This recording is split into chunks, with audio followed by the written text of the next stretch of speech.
Assalamu alaikum wa rahmatullahi wa barakatuh. I'd like to thank, first of all, the Islamic Shura Council of Southern California and Brother Shakil for the invitation to come here and address you today about my father's case.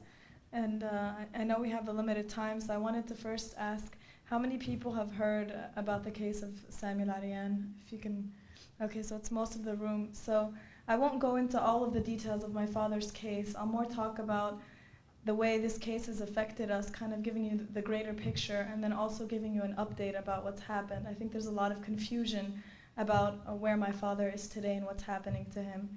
Also, in front of you, you'll see the Washington Report on Middle East Affairs magazine.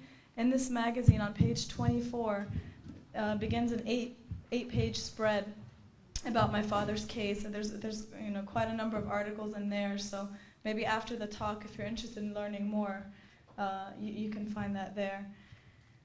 So anyway, my father is, he's a Palestinian, he's a Muslim, and he's been in this country since he was 17 years old. On February 20th, 2003, the FBI came to my home in Tampa, Florida.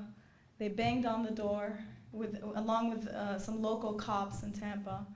And they told my mom, you have to come move your car, you have to come move your car. That's the way that they basically invade homes in this country. They don't tell you who they really are. They barged into our house holding and carrying guns and pointing them at my family, at my younger siblings, who were 9 and 12 at the time. And they took my father away. And that same day, Attorney General John Ashcroft personally announced the indictment of my father on national television. And since that day, you've never seen as much media coverage as when the indictment was announced, and that's very deliberate. The way this government does these so-called terrorism cases is they try to bring as much media attention as possible at the very beginning in order to act like they're fighting terrorism and they're making progress. And then that media attention completely disappears, and nobody really knows what happens to the people who are persecuted and prosecuted. So anyway, the pretrial conditions of my father, it took 2.5 years until he was finally given his day in court. And similarly to what the brothers spoke about in terms of the conditions, they were very similar to what my father suffered under.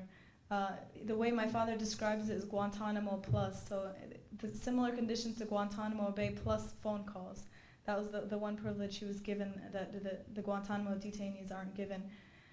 But at the same time, for a 6-month period of time, my father was given no phone calls. We were only able to see him behind glass, even though convicted felons were able to see their family members in contact visits. It even went to the point where when he would go meet with his lawyers, he would take his legal documents with him, and the guards would refuse to carry them, even though they did this for other prisoners. So they would make him, as he was shackled, bend down and carry these legal papers on his back. And all of these conditions were meant to psychologically break him down before trial, to really debilitate him, and to make sure that he wasn't afforded a fair trial. Basically, it was psychological torture that he went through. Anyway, so despite all of the things that were against us in the trial, the judge in the case also, before the trial began, ruled that we were not allowed to bring up anything to do with the Palestinian conflict in court. So the government can talk, they could bring witnesses from Israel, they can bring videos, they can say whatever they wanted to say about the Israeli side, but we were not allowed to bring up even the word Palestinian. At one point, one of the attorneys tried to talk about, excuse me, they tried to talk about a UN Resolution 242 about the occupation. And the judge stopped them and did not allow them to talk about that. So despite everything against us, alhamdulillah, my father and his 3 co-defendants were acquitted in December of 2005. I actually, a few weeks ago, I was in Florida and I finally met one of the jurors on the case. And he told me, he just kept apologizing. He said, "I'm so sorry we couldn't fully acquit your father. There were 2 jurors on the jury who refused to do it. They just wouldn't give their reasons. They said, we don't have to give you our reasons. We just think he's guilty." So, that's the reason why my father, partly why he remains in prison today. He ended up signing a plea agreement because we didn't want to go through another nightmare of a trial, and that would cost $1 million and possibly go on for months and months. And after he signed the plea agreement, even though the government said they would give him the minimum sentence, so he could have been out 1 year ago, the judge who denied our lawyers every single motion they submitted, which our lawyers who have 30 years of experience said this is unprecedented. We've never been denied every single motion we've submitted. He basically gave my father the maximum sentence. He, as a basis for this maximum sentence, used acquitted conduct.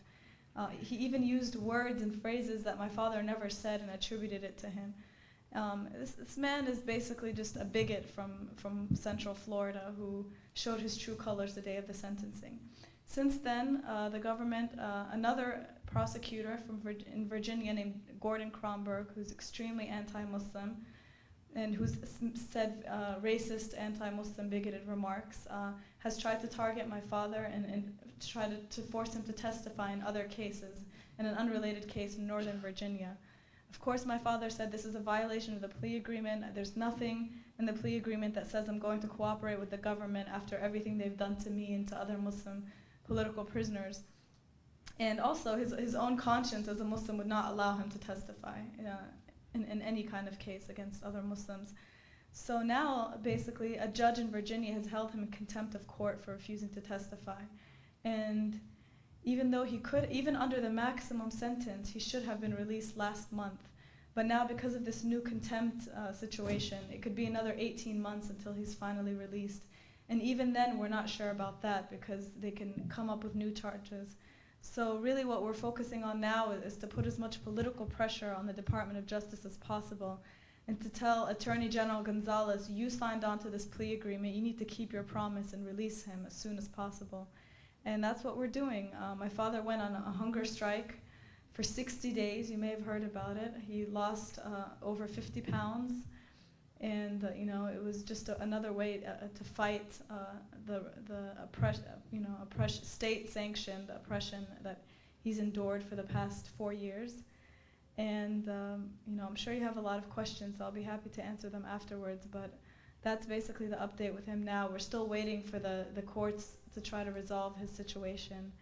And really, I think my father was targeted to make a case out of him, to really tell Muslims that you're second-class citizens now after 9/11. And instead of being afraid, I ask the Muslim community to fight back, to speak out, to write your members of Congress, to write the Department of Justice, to learn as much as possible about your own rights, and also to build bridges in the community. One of the most important, I was asked today to talk to you about the lessons that we've learned from this ordeal. And whenever I talk to Muslim audiences, I always have to stress this one lesson, that after my father was arrested, there were some Muslims that came to our defense and that called us and that supported us. But unfortunately, especially in Tampa, the Muslim community was extremely scared. The FBI was going around interrogating them left and right, and people were just, my mother, when she would go to the Islamic school that my father himself founded, they would tell her, go away, we don't want to see you here. That's how afraid people were. And who stepped up to our defense? Who defended us? It was the Christian community there, the progressive Christian community. And the only reason they remembered us and they cared about us and loved us is because my father built these bridges and coalitions and networks with them before his arrest.